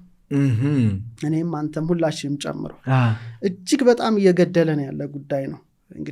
እንግዲህ የራሳችን ውሳኔ ነው ከዚህ በኋላ እና ስልክህን ማራቅ አለብህ ስትነቃ። አብዛኞቻችን እዛችሁ ስር ነው ያለችው እና ቶሎ ብለህ ስልክህን ነው የምትይዘው እና ምንድን ነው የሚያመጣብን ጉዳይ መሰለ? ማዕከለ ነቂ ሆነው ይባላል። በመንቃትና በመተኛት መካከል ነዋል። ከእንቅልፍ የምንነቃው ብንናለን በመተኛትና በመንቃት። እና አይምሯችን ቅድም እንዳልኩት ወዲያው ክፍት ነው ሁሉንም ነገር ለመቀበል። ምክንያቱም በመተኛት በመንቃት መካከል በነፍስ በስጋ ውህደት መካከል ያለህ ነው ያን ሰዓት። ስትተኛ ነፍስ ግን ልብ ነቅታለች፣ ስጋ ነው የሚያንኮራፋው ሰሎሞን እንዳለው። ስለዚህ ስልክህን ወዲያው አነሳ ማለት ወዲያውኑ የኤሌክትሮማግኔቲክ ጨረር ነው የሚገባው ማለት ነው። በዛ በተከፈተው ፖርታል ውስጥ በተከፈተችው ደጃፍ ገናና ለመቀበል ዝግጁ ነው። ህልም ዓለም ውስጥ ነው ምናምን ዓለም ውስጥ ትንሽ የተለየ ነው። የሌሊቱ መዋቅር ከቀኑ ይለያል። ምክንያቱም ህልም ሌላ ነው፣ ራእይ ሌላ ነው። ብዙ ትንሽ ረቀቅ ያሉ የነፍስ ጉዳዮች ናቸው። ስለዚህ ወዲያው ስታነሳ ይህን ስልክን ኤሌክትሮማግኔቲክ ጨረር ገባ ማለት ነው። ገባ ደግሞ በስልኩ ደግሞ የምናያቸው ዜናዎች በጣም ኔጌቲቮች ናቸው። ወይ የሆነ ፕሌን ተከሰከሰ፣ የሆነ ሰው ሳምቲንግ ታሰረ፣ የሆነ አደጋ መጣ፣ ጦርነቱ እስራኤል እንትና ላይ እንደዚህ ያደረገች የሚለው ኔጌቲቭ ነገር ደግሞ ይበዛዋል እሱ በጣም እና ደግሞ ስከፍተው ወዲያው የተላከል ኖቲፊኬሽን ሲንጫጫ በጣም ነው የሚረብሸው። አሁን ምን አትወድም ብባል ስልክ ሰው ራሱ ባይደውልልኝ እመርጣለሁ። በጣም ነው የምጠላው። ሲደወልም ሳይም እንደው ቢያንስ በሳምንት እንደው 10 ደቂቃ ብጠቀም አልችልም እንጂ እስከ መመርጥ ደርሻለሁ። ይረብሻል። ኖቲፊኬሽኑ ሜሴጁ ምናምኑ በቃ የተረባበሸ ሁኔታ ውስጥ ነው። ገና ኮኔክት አዲስ ገጽ ነው የተሰጠ ከእግዚአብሔር የተሰጠ አዲስ ገጽ ነው። አሁን ደግሞ ያልከው በማህበራዊ ሚዲያ የሚመጣው ያልተጣራ ዜና በቃ ይረብሻል። ምን አገባህ አንተ በሰው ህይወት የምትኖረው? የራስን ሳትኖር በሰው ህይወት ትጀምራለህ ታሪክ። አርቲስት ገሊት ምን በላች በሚል ዜና በማያገባ በሰው ህይወት ጀመርክ፣ ህይወትን አከተመ። ያንተ ህይወት አይደለም። ቀኑን ሙሉ ስለዛ ሰው ስታስብ ነው የምትኖረው። የሞትክ ማለት ነው እዛ ላይ። በቃ አንተ ቀን አይደለም። ያ ገጽ የሌላ ሰው ገጽ ነው። በአንተ ደብተር ላይ ሌላ ሰው ነው የተጻፈው። እዚህ ይሄ በጣም ወሳኝ ነው። ሁለተኛ ሞባይል የአእምሮ ሂደት ያዛባል። እንዴት መሰለ? በመንቃት ውስጥ የቴታና የአልፋ ሞገድ ነው ራእይ ተመስጦ። ምክንያቱም የአልፋ ዌቭ የቴታ እንደምናየው ሞር ከራእይ ጋር የተያያዘ ነው። ከምንድነው? ከግኝት ጋር መንፈሳዊ ግንዛቤ የያዘ ነው። ልክ እንቅልፍ ላይ ልክ ደግሞ የስልክ ስክሪን ገና እንዳየኸው የቤታ ሞገድ ነው። በቃ አለቀ። ፈጣን ሽግግር። አንተ እስቲ ኢማጂን ከአልፋ ወደ ቴታ በቴታና በአልፋ ሞገድ መካከል ውስጥ ሆነ በድንገት ብሬን ቤታ ውስጥ መግባት ማለት ነው። በጣምና ከገጠር ልክ መርካቶ ማለት እንደመወርወር እንደማለት ነው። ልም ካለ እንትን ውስጥ ገጠር ውስጥ ምንም ነገር ማይታይ ቦታ ኒውዮርክ ውስጥ እንደመግባት ኒውዮርክ ጫካ የፎቅ ጫካ ግራ ይጋባል ሰውየው። በቃ መኪናው ፒር ሲልበት ምናምን ለምሳሌ አንተ ኤሊየን ከተማ እንደመግባት ማለት ነው። በቃ አልፋ ቴታ እዛ ውስጥ ሆኖ ብሬናችን ወዲያው ቤታ ደግሞ ትኩረት ቢከፋፍል ጭንቀት ሩጫ ነው።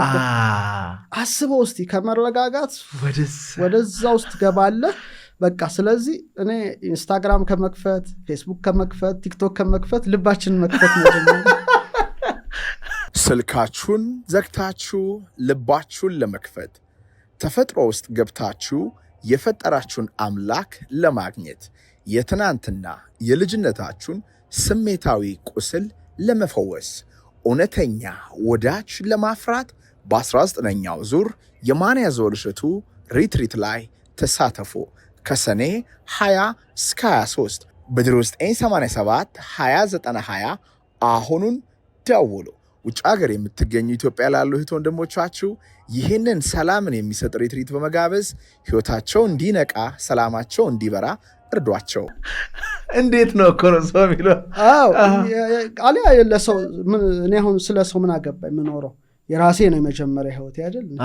እና ለዚህ ነው ሰው ገና ረብሾ ይውላል። በጣም አንዳንድ ሰው ረብሾ ይውላል። ለምንድን ነው የሚረብሸኝ? ይሄ በጣም የምቸገርበት ነው። የራሱን ረብሻ እዛው ይቻለው። እኔ አይምሮ የጸጥ ያለ ነው። ሶስተኛው ስልክ ከእግዚአብሔር ጋር አስቀድመ እንዳንገናኝ ያደርጋል። በጣም ትልቁና ክፉ ነገር ያ ነው። ስልክን በያዝንበት ቁጥር ትኩረታችን ከመለኮታዊ ወደ ዲጂታል አምላኩን ሳያመሰግን እንዴት ሌላ እንትን ይዛል? ያነቃውን አምላክ በጣም ትልቅ እና ደግሞ በዛው ልክ ያማረራል እኮ ትልቅ ቅዱስ እንደሆነ ሆኖ ያኩተመተማል ያ ሰው በራሱ ወጥመድ ውስጥ ገብቶ ማለት ነው።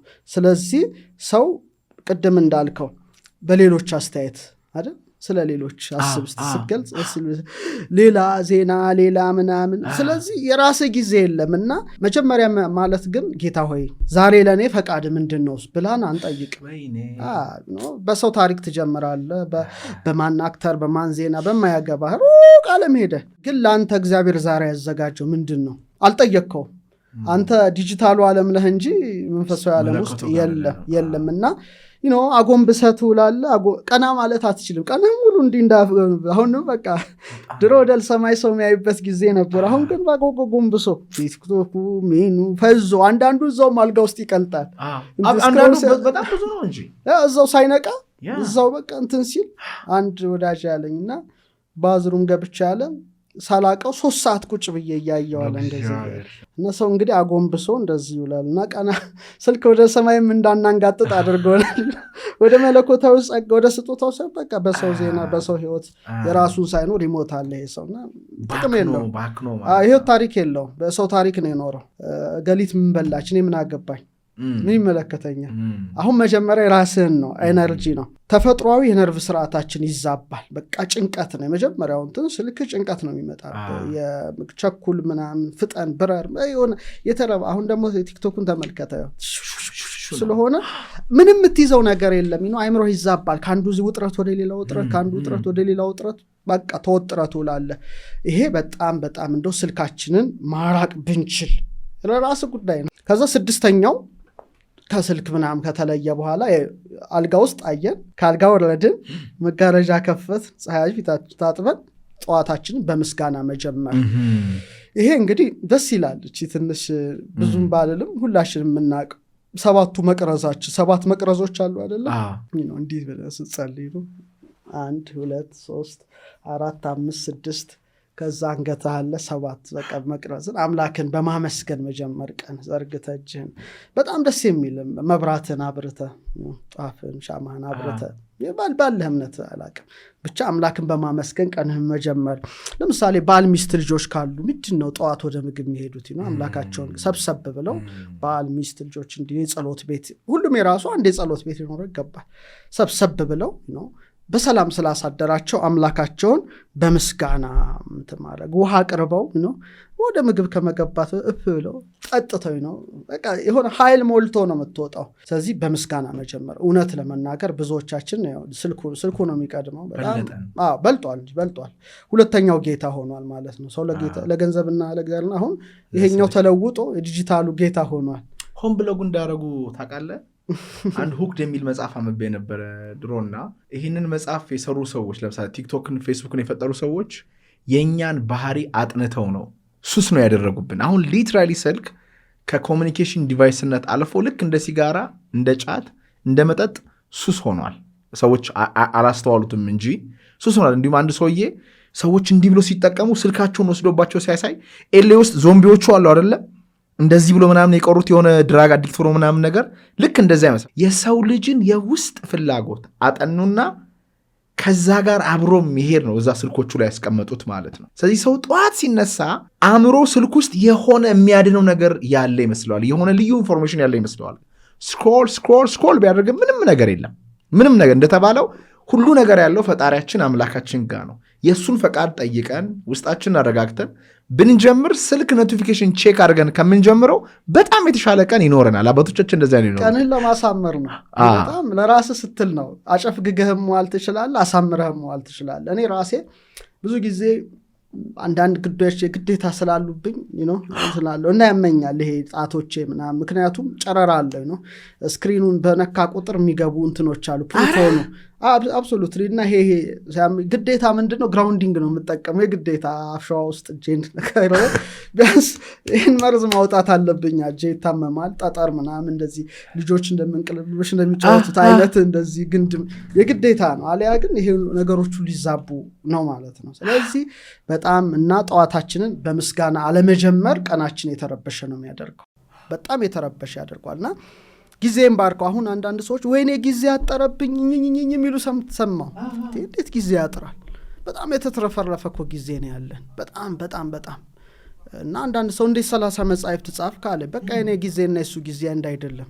የሱ 24 ሰዓትና የኔ 24 ሰዓት አንድ አይደለም። ለምን ጠዋት ስትነሳ አልፋ እግዚአብሔር ሆይ ጊዜን ባርከው ብዬ ነው መጀመር ያለብኝ። በቃ ጊዜን ባርከው፣ አካባቢን ባርከው፣ ማገኛቸውን ወዳጆችን ሁሉ ባርካቸው፣ ምወጣበት ምገባበት ሁሉ ባንተ ሰላም፣ ባንተ ብርሃን፣ ባንተ ፍቅር ብቻ የተመላ ይሁን ብለህ ትወጣለህ። ይባርከዋል አምላክ። አንኳኩ ይከፈትላቸዋል። እና ምጸልየው ለራስ ብቻ አይደለም፣ ለአካባቢ፣ ለጓደኞች፣ ለመስሪያ ቤት። አሁን አንተ ማን ያዘዋል ፖድካስት ነህ፣ እዚህ ልትቀርስ ትመጻለህ ነው። ጠዋት ስትነሳ ለሚቀርጹት ለአስተናጋጆች ጸልየህ መውጣት አለብህ ማለት ነው። ግዴታ ነው።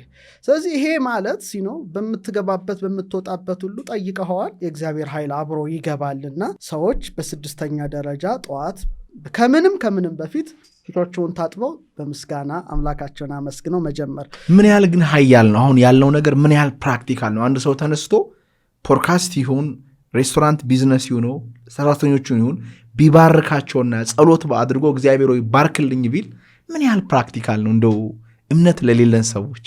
ምንም ነው። አሁን እኮ ምግብን በማየት አታውቀውም፣ በመቅመስ ነው። ስላየው ምንም ሊሰጣ አይችልም። ብርቱካኑ ይምራል ይጣፍጥ በመቅመስ ነው። መንፈሳዊ ልምምዶች እኮ በመተግበር እንጂ ዝም ብሎ እንደ እውቀት እንደ ማለግ አትችልም። ስለዚህ ብትጸልይ አንተም ጥሩ ነው እኮ ምን ይባላል፣ ሰውን ቅባት የሚቀባ ሰው ለራሱ ቅባቱ እጁ ላይ ቀር የለ። እናት ልጇን ቅባት ብትቀባና ለሰው መጎመመኘት ለሰው መጸለይ ለአንተ የሚያበረከት እንዲያድርብ ያደርጋል፣ ይተርፋል። ራሳችን ሞክረን እንየው ነው። እኔ እውነት ለማውራት ሰርቶልኛል። እኔ ምንም ነገር ከማድረጌ በፊት እግዚአብሔርን ስጠራው፣ አንዳንዴ ሶም ኮች ማድረግ ሊሆን ይችላል፣ ኮንተንትም ሊሆን ይችላል። ስጠይቅ አምላኬን ከጠየቁት ካስታወስኩኝ ሲባረክ እኔ በግሌ አይቻለሁ። እና ግን ብርቱካኑን ሰዎቹ ቀምሰው ካላዩት እንደማያውቁትም የሚሰሙንም ሰዎች ካልሞከሩት በስተቀር አይገባቸውምና ባርከው ጸሎት አድርገው አመስግነው ቢጀምሩ ቀናቸው እንዲባረክላቸው እግዚአብሔርን ጠይቀው ይጀምሩት ነው። በቃ ይሄ እኮ ምንም ቀላል ነገር እኮ ነው። ስልካቸው አይሁን ጌታቸው፣ መጀመሪያው ጌታቸው እግዚአብሔር መሆን አለበት። አለያ ግን ሁሉም የዘራውን ነው የሚያጭደው ነው። 7ኛ በጣም ጮክ በማለትና በሚረብሽ ድምፅ ቀንህን አለመጀመር። አሁንም እዚህ ውስጥ እስከዚህ ድረስ ስልክ ምናምን የለም፣ ጩኸት ምናምን የለም። ለመሰለ ድምፅ ንዝረት ነው። ባለፈው አይተናል ስለ ድምፅ ኃይል፣ እዛ አልገባምና መጀመሪያ የምንሰማው ነገር ነው የአእምሮ ሞገዳችን የሚረዳው። መጀመሪያ የምንሰማው የስሜት መስካችን፣ ይሄ ባዮማግኔቲክ ዙሪያችን ያለው ፊልዱ፣ ይሄ ሁሉ ቀናችንን ሊያሳምርም ቀናችን ሊያጠፋ ይችላል። ይሄ በጣም ወሳኝ ነገር። ለምሳሌ ከፍተኛ ጩኸት ያለው ሙዚቃ አሁን በጠዋት ብትጀምር አለቀል ቀን ሁሉ ተበጥብጦ ነው። እና አንዳንዴ ይገርመኛል ጮክ ያለ ነገር ጠዋት ላይ ከፍተው ሰዎች ስሰማ እንዴት አይነት ምክንያቱም አያውቁትም እነሱ። ኢቭን ውሃ ላይ ራሱ ከፍተኛ ሙዚቃ ብከፍትለትና የሆነ ጩኸት ብከፍትለትና ክሪስታሉን ብታዩ በጣም የተበታተነና አስቀያሚ የሆነ ቅርጽ ነው የሚሰጠው። አስብ እንግዲህ ለውሃው እንኳን አንተ 7% ውሃ ነህ እና በጣም ውጥረት የተሞላበትን መረጃ መስማት አይገባህም ጠዋት ላይ። አሁን ሰው በቃ ውጥረት የተሞላ ግራ የሚያጋባ ነገር ነው ጠዋት የሚሰማው። ስለዚህ እሱ ግራ ተጋብቶ አንተንም ግራ ያጋባሃል፣ እሱ ተረብሾ አንተንም ይረብሻል። በሰዎች ሐሳብ ነው ብዙ ጊዜያችን የምንረበሸው። የአንተ ኢነርጂ ፊልድ አሪፍ ጥሩ ነው፣ ግን ሌላው ተጠዋቱን በጥብጦ የተነሳ ሰው ቀንን ሁሉ ሲበጠብጠው ይውላል። በጣም የሚያሳዝነው ነገር ይሄ ነው። እና አንዳንዴ የት እንሂድ ትላለህ እንደ ማለት ትደርሳለህ። 3ኛ ኢቭን እንደው ትራፊክ ተመልከት እስቲ። የትራፊክ ጃም አይረብሽም? በቃ ቢቢ ገና ጠዋት ወደ ስራ ስትገባ እንግዲህ አስብ፣ ተነስተ እንኳን ነቅተ ስትሆን ያለው ፍጋቱ ምኑ ስታዩ ቢብ በቃ እኔ ወደዚህ ስመጣ በቃ ጭንቅንቅ ያለ ነው። ሰው ምንድነው ማድረግ የምችለው መሰለ? በቃ የሚያበሳጨኝ እንዳይኖር ጥሩ ነገር ማሰብ፣ ጥሩ ነገር በማሰብ የድሮ ሆኖ የሆነ ሲያችን እስክታልፎ ድረስ ማለት ነው። ምን ያህል ኤነርጂ እንትንህን የነርቭ ስርዓት ይወጠራል። በቃ የሚያስደነግጥ ዜና ስትሰማ ይወጠራል። ሲግናሉ ወጥረው ይላል። ውጥር ትላለህ እንግዲህ የቴታና አልፋ ሞገድ በቃ ኮላፕስ ያደርጋል ማለት ነው እንጂ አንድ ግኝት ታገኝ ነበር በዛን ቀን ተመስጦ ውስጥ ትገባ ነበረ። ያ አይሆንም። በቃ ልብህ የልብ መስክ ትርምስ ይሆናል፣ ኬዎስ የሚያልቅ ነገር ይሆናል። ስለዚህ በምትኩ ሰዎች ለስላሳ ነገር ቢጠቀሙ፣ ለስላሳ ድምፅ፣ ጩኸት ሳይሆን ጠዋት ሲነሱ ነው።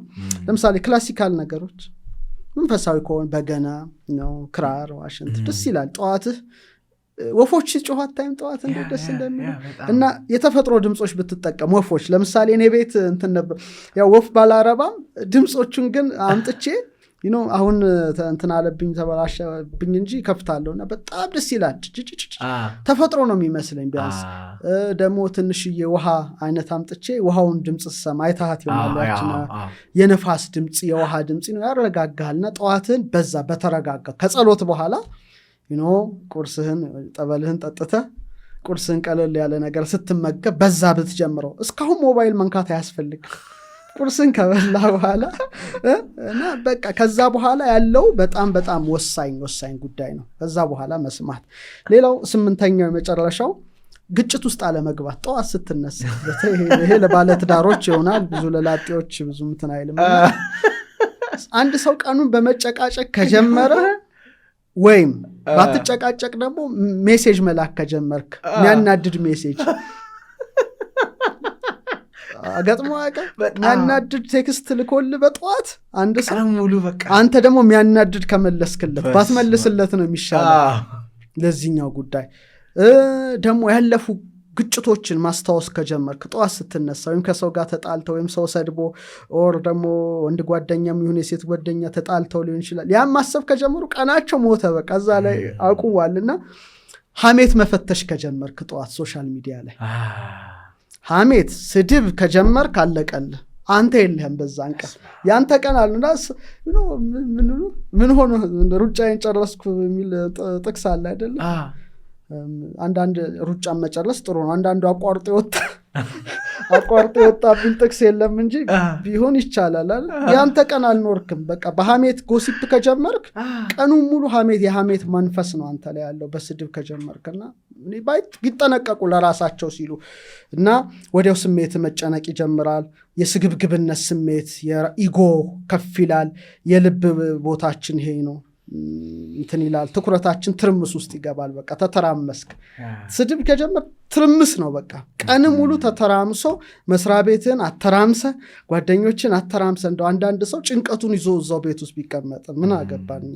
በሱ መተራመስ አንተን አተራምሶ ይውላል። እና በጣም በጣም ከባዱ ነገር እሱ ነው። ስለዚህ የዘገየ ምላሽ ጠዋት ብንሰጥ፣ ሜሴጅ መጣልህ አይደል? መጥፎ ነገር ምላሽ ኦር አንድ ሰው በጽሁፍ የሆነ ስድብ ሰደበ እና በቃ ለውስጥ ሰላምን መምረጥህን ምላሽን ምሰጥ በፍቅር እንጂ በስሜታዊነት እንዳይደለ ለውስጥ ነገረው። በቃ አትመልስለት፣ ለውስጥ ነገረው። ጓደኛ አድርገው ውስጥህን ማለት ነው።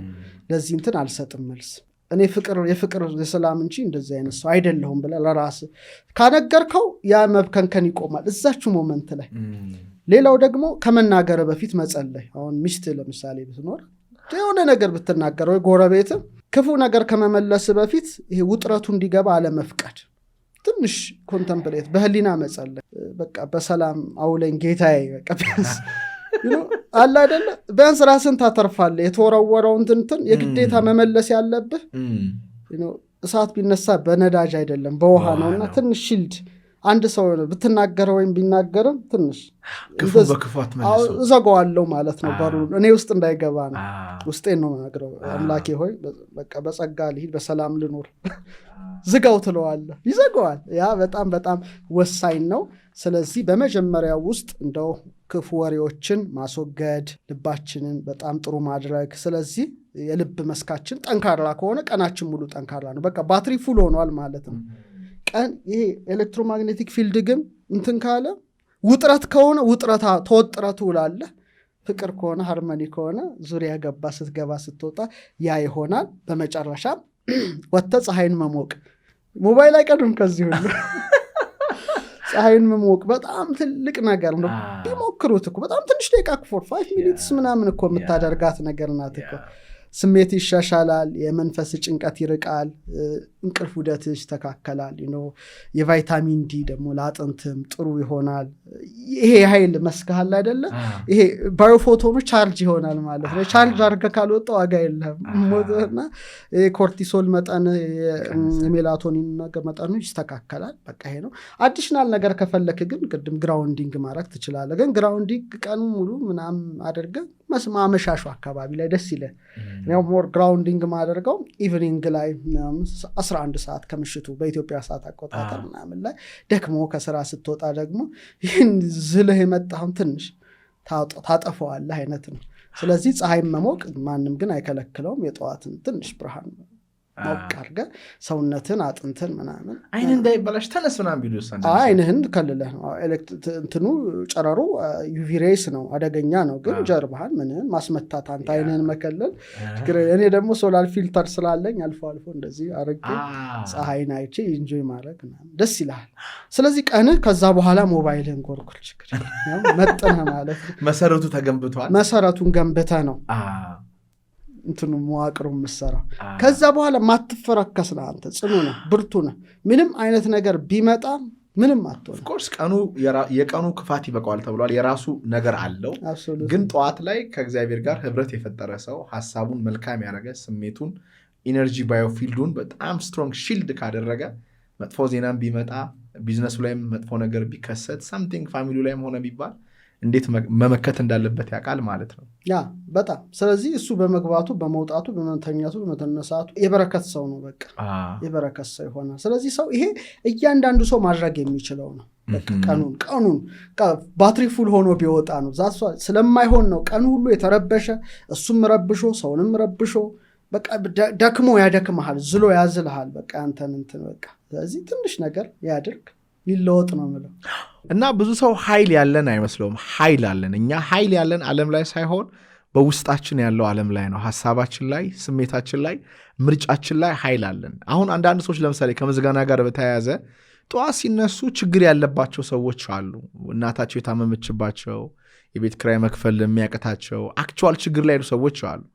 ችግሩ ሳይሆን ግን የሚጎዳቸው መልካም ነገራቸውን አለማሰባቸው ነው። አሁን እኛ ብዙ በጎ ነገር እግዚአብሔር አድርጎልን እሱን ሳናስብ ሰይጣን ያደረገውን ትንሽ ነገር ስናስብ ውስጣችን እየተጨነቀ የሚመጣው ማለት ነው። እና አሁን ደግሞ ከሁሉ በላይ በስልካችን የሚመጣው ቻሌንጅ ህፃናት ላይም በጣም እየጎላ ነው። አእምሯቸው ዳሜጅድ እየሆኑ ነው።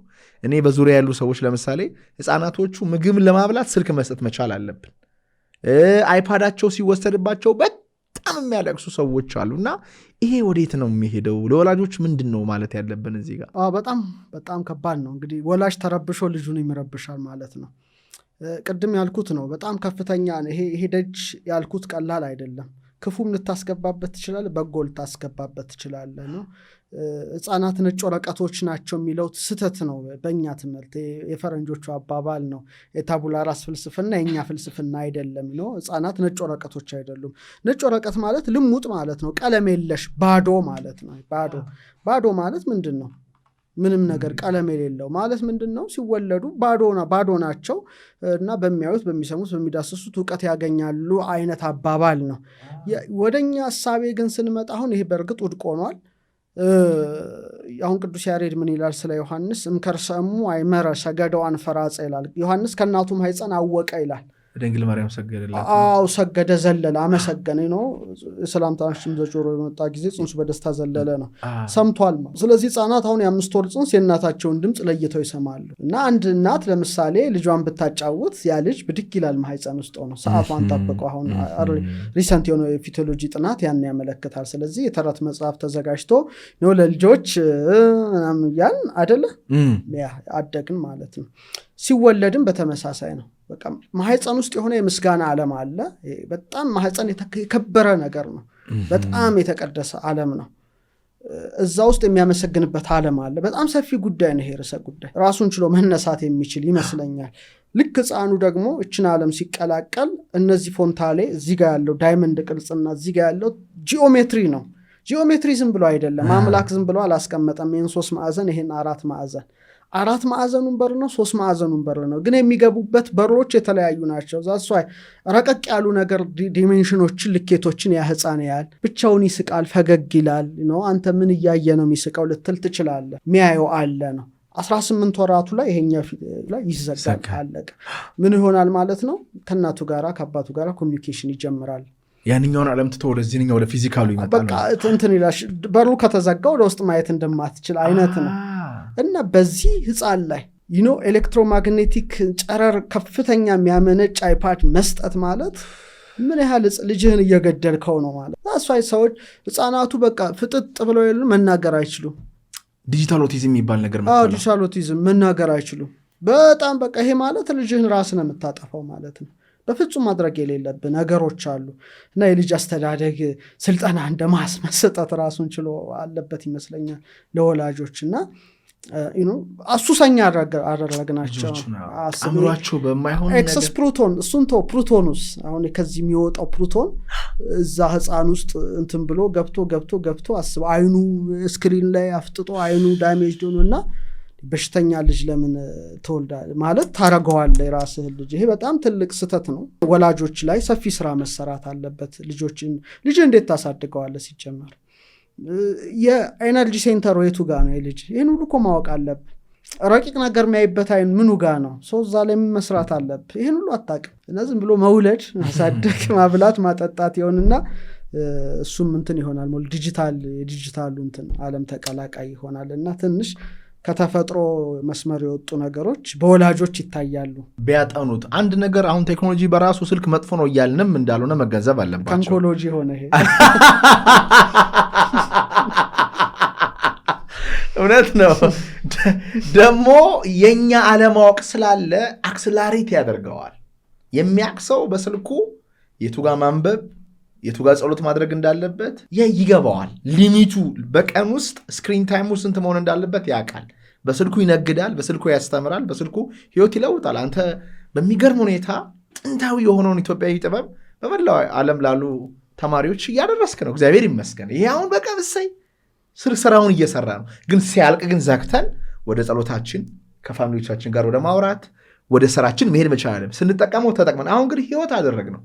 አንድ ባልና ሚስትስ ጊዜ ያላቸው ይጀመር በየቤቱ ስትሄድ እኮ ባልም ራሱን ይዞ ሚስት ልጅም እዛ ይዞ የለም ሰራተኛም እዛ ጓራ ኮሚኒኬሽን የለም ሁሉም የለም ቆሟል የቆመ ህይወት ነው በቃ በሰው ህይወት እና የሚያዩት የሰው ህይወት ነው የራሳቸውን አይደለም በሰው ህይወት ነው የሚኖሩት ማለት ስለዚህ ሳትኖር ትሞታለህ መኖር ሳትጀምር ትሞታለህ ይሄን ዓለም ትለቃለህ እግዚአብሔር ልቀቅ ሲል ስለዚህ ሰዎች መመክረው የራሳቸውን ህይወትም ይኑሩ ማለት ነው እንዴት ነው አሁን መላቀቅ አሁን አንተ ራሱ ቅድም ምናልክ ስልክ ሲደወል አልፈልግም አልክ ቴክስቱ ኖቲፊኬሽኑ ቲን ነው እንግዲህ ቲክቶክ ብቻ አይደለም ኢንስታግራም ፌስቡክ ዩቲዩብ ኢሜል ስልክ ቴክስት በቃ we are bombarded with በብዙ unnecessary 99% አይጠቅም የሚደውለውም ሰው ቴክስቱም ኖቲፊኬሽኑም የሚጠቅም ይመስላል እንጂ አይጠቅምም እንዴት ነው ያን ብሎክ አውት አድርገ መጽሐፎችን የምትጽፈው ተማሪዎችን የምታስተምረው ጠቃሚ ነገሮችን የምታደርገው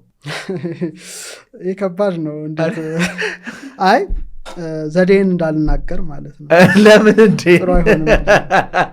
እና ስልክ ምንድን ማለት ነው ይሄን ኢምፕሊኬሽኑ ብዙ ሰው አይደውልልኝ ለማለት ነው ባላነሳም ቅር እንዳይለው ምክንያቱም ከባድ ነው አይኔን እፈልገዋለሁ ጆሮዬን እፈልገዋለሁ እጄን እፈልገዋለሁ ይሄ ኤሌክትሮ እንትን ማግኔቲክ እንትኑ ጨራሩ ዝም ብሎ እንዲያጠቃኝ አልፈልግም ለራሴ ስል ነው በጣም እንደውም ስክሮልም አንዳንድ በጣም ከመጽሐፍ የተነሳ ነው እኮ እጃችን ሁሉ ይደነዝዛል እኮ ነው ከባድ ነው ጨራሩ ይሄ እንትን ኢፌክት ዛትስ ዋይ በስክሪፕቶ አሁን ደግሞ የመጡ አዲስ እንትን ነገሮች አሉ ቴክኖሎጂ አንገት ላይ እጅ ላይ ስታስረው ያን ግራውንዲንግ የሚያደርግ ይሄ ሁሉ መፈብረኩ እኮ ጨራሩ ከፍተኛ ስለሆነ ነው 5G 6G ሲል እኮ በቃ በጣም ይሄ ሺልድህን ሁሉ እንትንን ነው የሰባቱን ላይት እኮ በጣም የሚመታ ነው ሶ ምን ማድረግ እንዳለብን ከብዶናል ነው ያ በጣም አሪፍ እኛ ሪቲታችን ላይ እንግዲህ ስልካችሁን ዘግታችሁ ኔትወርክ የሌለበት ወደ ገጠር ነው የምንገባው ጫካ ውስጥ ነው የምንገባው መሬት ላይ እንተኛለን ዛፎችን እነካቸዋለን ውሃ ላይ እንዋኛለን ብሪዝ እናደርጋለን ቅድም እንደተባለው ሰው ከሰው ጋር ቁጭ ብሎ ያወራል ይነጋገራልና በጣም ፓወርፉል የሆነ ፕሮግራማችን ነው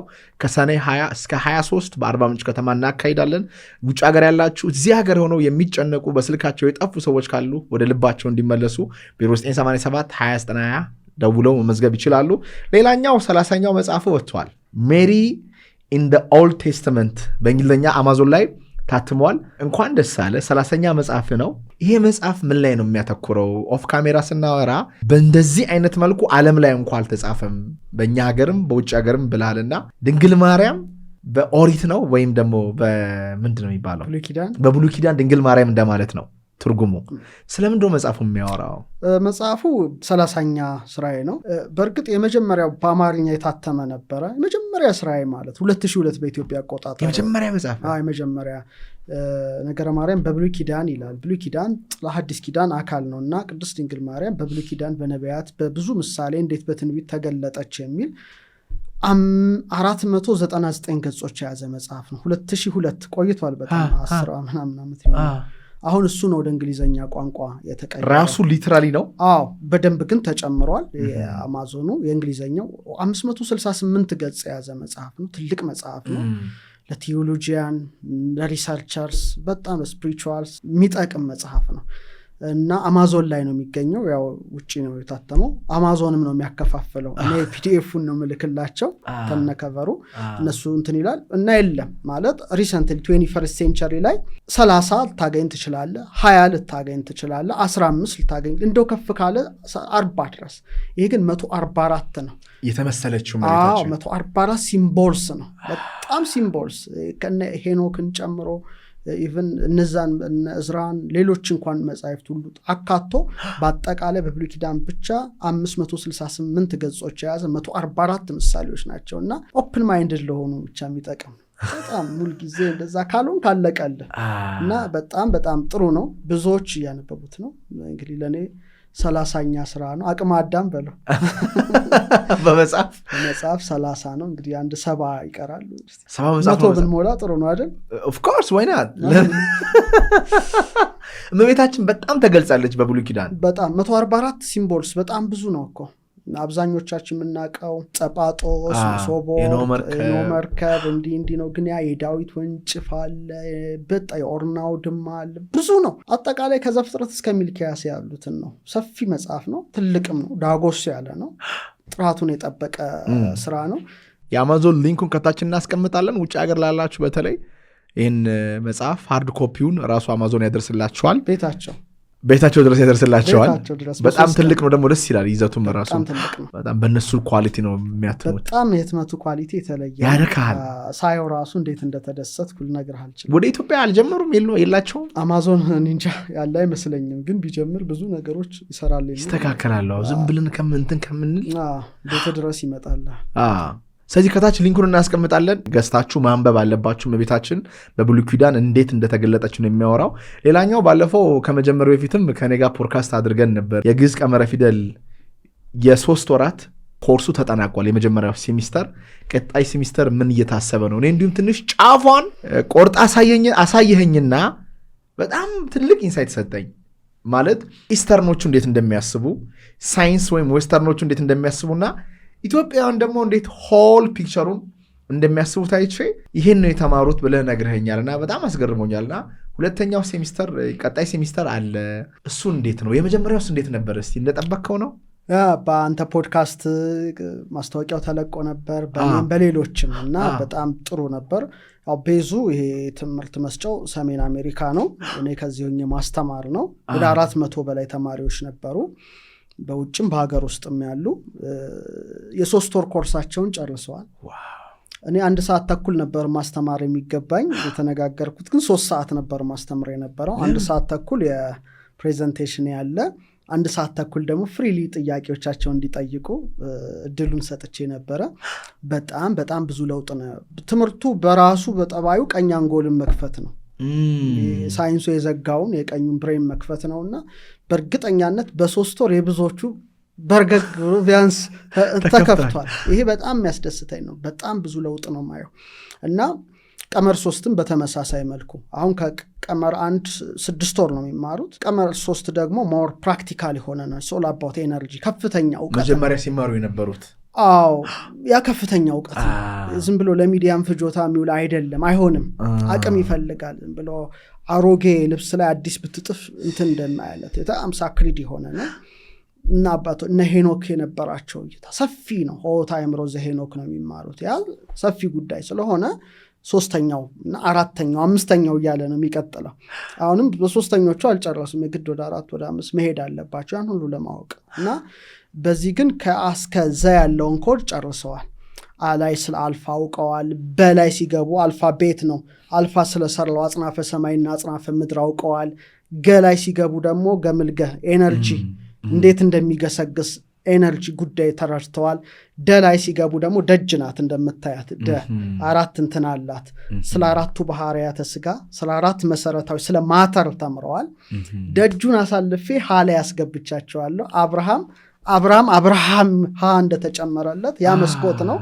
ኢተር ይሉታል ሌሎቹ፣ እኛ ግን ባህሪ ነፍስ እንለዋለን። ወደ ነፍስ ዓለም የምትገባ መስኮት ናት። ያንን አልፈዋል።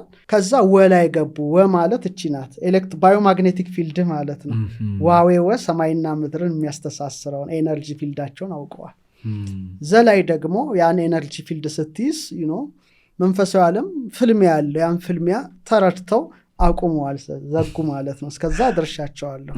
ከዛ በኋላ ሚለው አለ በጉሮሮ የሚነገረው የህይወት ቀመር ከ8 ጀምሮ ያለውን እስከ መጨረሻው ድረስ ሰርክሉን በሙሉ ይጨርሱታል። ለኢትዮጵያ የግዕዝ ቀመራ ፊደል ኮድ ነው። ትልቅ እግዚአብሔር ለኢትዮጵያ ከሰጣት ሀብት ትልቁ ብዬ ማስበው ፊደሏ ነው። ቀጥሎ ዜማው ነው። ሌላው እያለ ይቀጥላል። በጣም የፍጥረት ካርታን ነው የሚማሩት። ወደ 3ኛው ክፍል ሲያልፉ ግን ያን ኃይል እንዴት ነው አንደርስታንድ የሚያደርጉት? ሞር ፕራክቲካል ነው። ህይወት አላቸው። ኤነርጂው እንዴት ይንቀሳቀሳል ነው። ሰፊ እውቀት ነው ይሄ። ከህፃነታችን ጀምረን ብንማረው ኖሮ ሀገራችን በብዙ ብርሃን ትዋጥ ነበረ።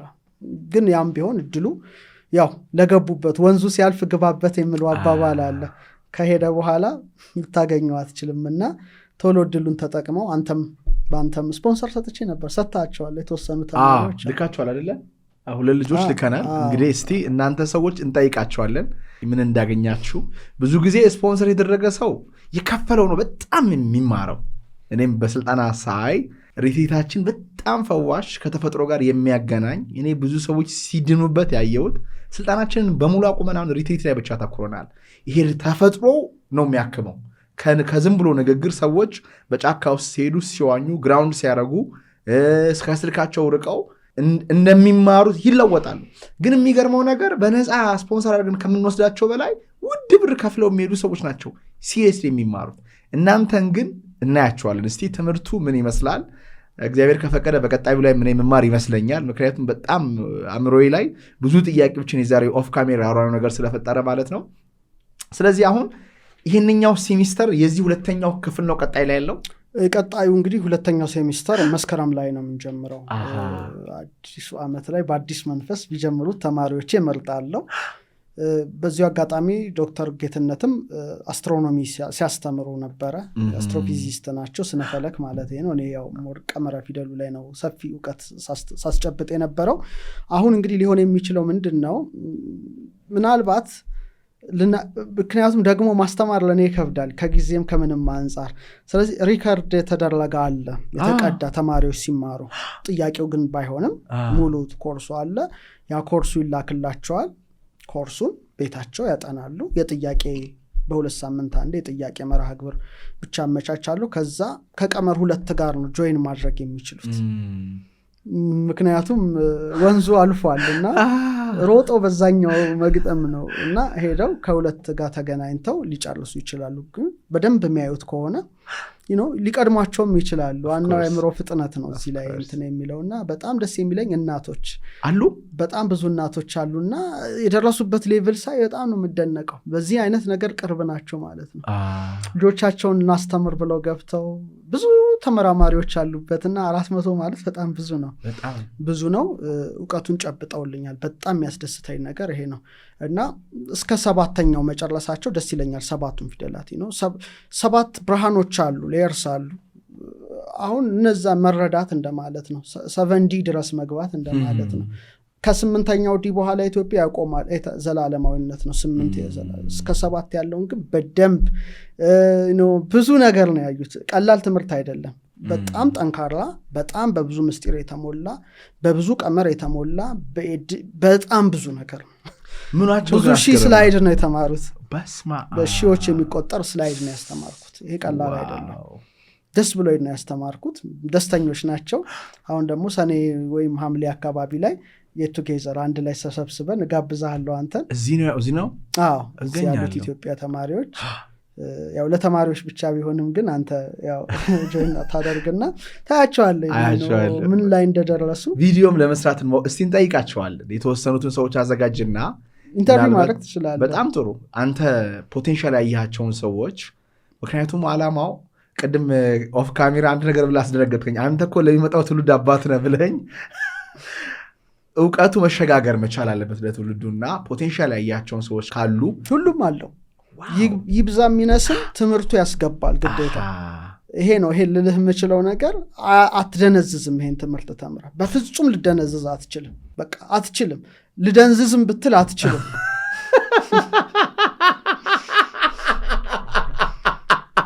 ደስ አይልም?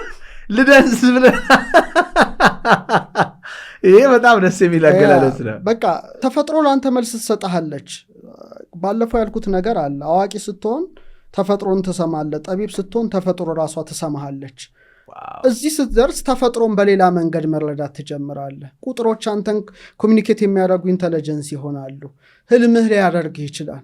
ብዙዎቹ ተኝተው ስለ ቁጥር ስለ ፊደል ያውቃሉ፣ ያልማሉ፣ እንትን ይሉቻ ኤነርጂ ነው። በጣም የቀደሰ ነው። የአልፋ እግዚአብሔር ስሞች ናቸው።